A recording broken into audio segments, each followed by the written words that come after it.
Do whatever he tells you. March 7th, 2025. The final words of Mary are recorded in the fourth gospel, which was written by the beloved disciple, John, to whom care and protection of Mary Jesus entrusted from the cross. A wedding feast at Cana. The wedding party ran out of wine.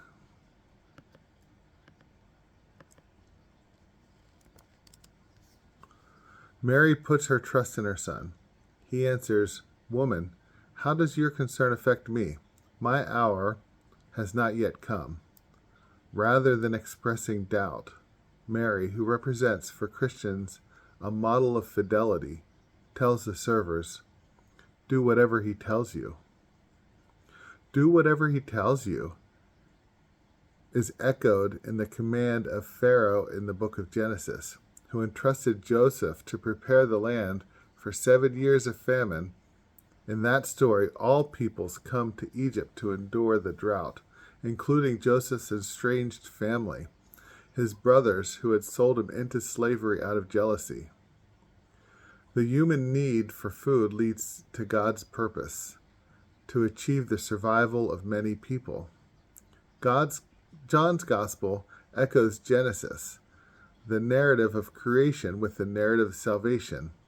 In the beginning, when God created the heavens and earth, then God said, "Let there be light," and there was light.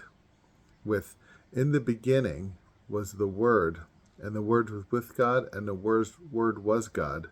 What came to be through him was life, and the life was the light of the human race."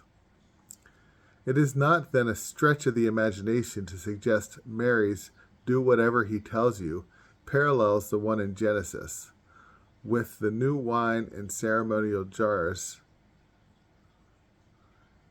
that Jesus, the descendant of Joseph's brother Judah, whose eyes are darker than wine, gives being for the new salvation. "Unless you eat the flesh of the Son of Man and drink his blood, you do not have life within you." The title "woman" in John echoes the title "woman" in Genesis. And as Jesus is a new type of Adam, Mary is a new, better Eve, as Justin Martyr, the 2nd century church father, stated in his dialogue with Trypho. Where Eve's disobedience, trusting rather the serpent, led to sin and death, Mary's obedience leads, through her Son Christ, to life. Inspired by Mary's obedience, I have chosen to ruminate and to write. In 2011, I felt a surprising attraction to the idea of returning to university to pursue a PhD. People cannot make life-alternating decisions from a place of expertise, and earning a doctorate is the same. That is, the process of earning a research doctorate is a process of expertise building. Those of us who attempt it do not know for certain this is the right fit for our lives.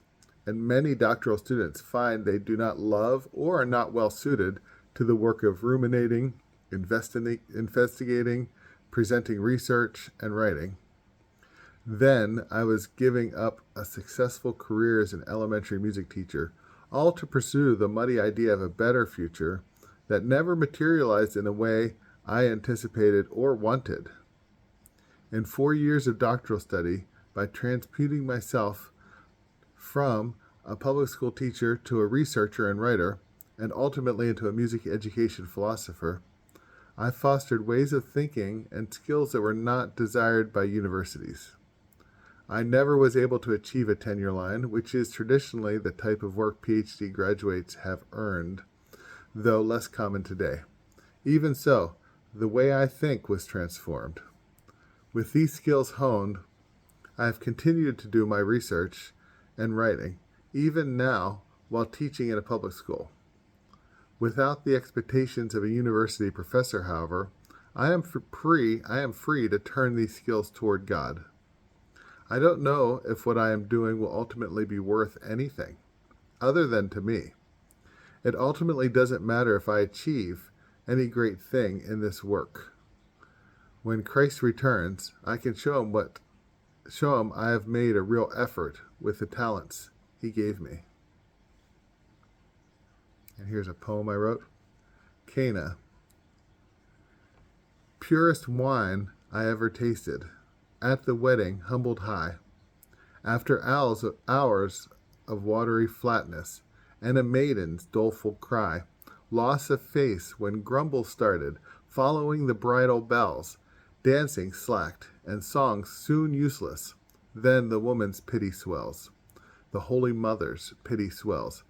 Do whatever my son tells you, transcendental, delicious adieu, the blood of this grape divine, consider well this consecrated sign.